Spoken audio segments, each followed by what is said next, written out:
Hey guys, Billy Epperhart here. And one of the questions we get a lot in our office is about kind of a term we call social impact investing. I actually have a term I use in my book, Money Mastery, called philanthrovesting. And one of the impacts that has happened in my life over the last 15 years has been an understanding, really overseas sometimes, especially in developing nations, where poverty is the greatest, is how do you really empower people to come out of poverty?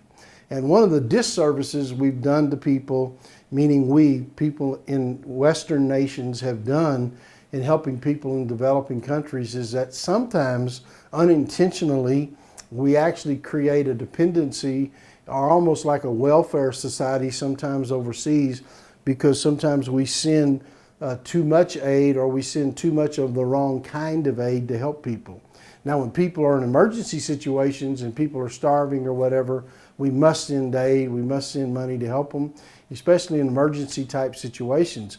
But on an ongoing basis, people in other nations, in developing nations and impoverished nations, they need to be empowered just like we do in Western nations. And to empower people, it's not just giving them a fish, but it's teaching them how to fish. Or it's not just giving them a hand out, but it's giving them a hand up.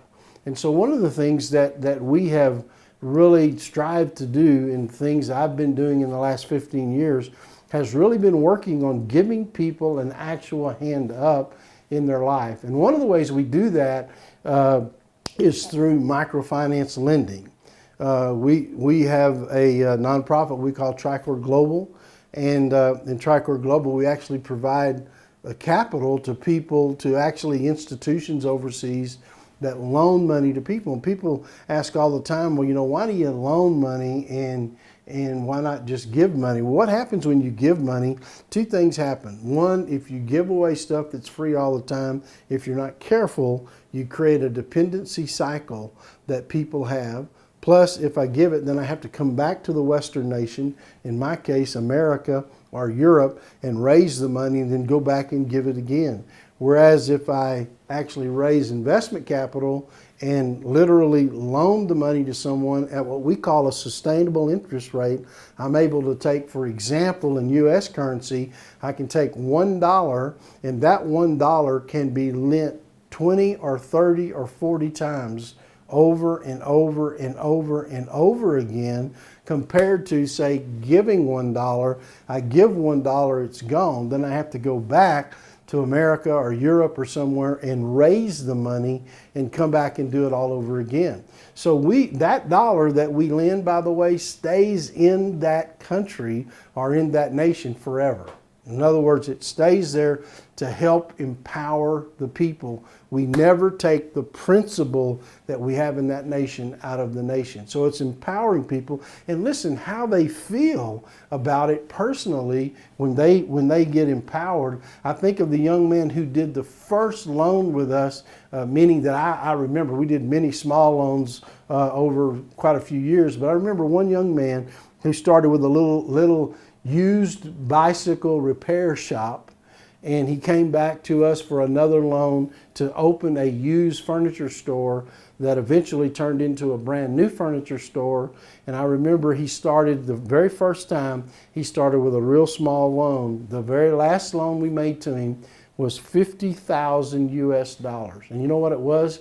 It was a grocery store, a real grocery store like you'd see here in America, like a 7-Eleven.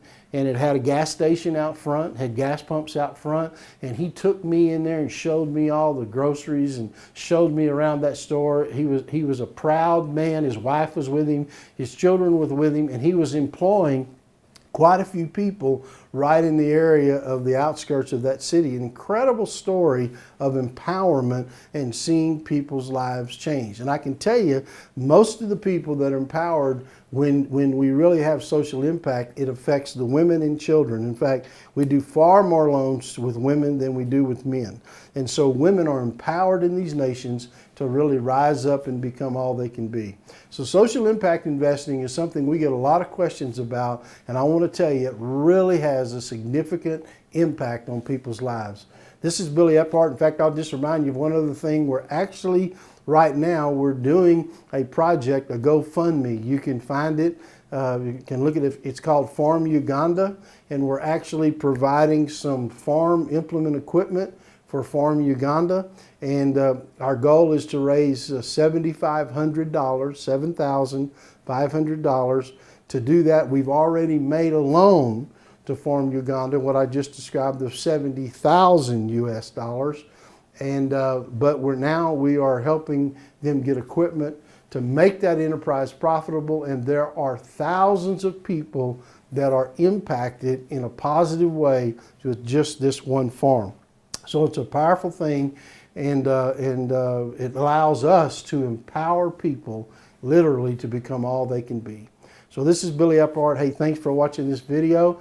If you like it, please like it or share it, and help us reach more people. Thanks. We'll see you here on another video. Bye-bye.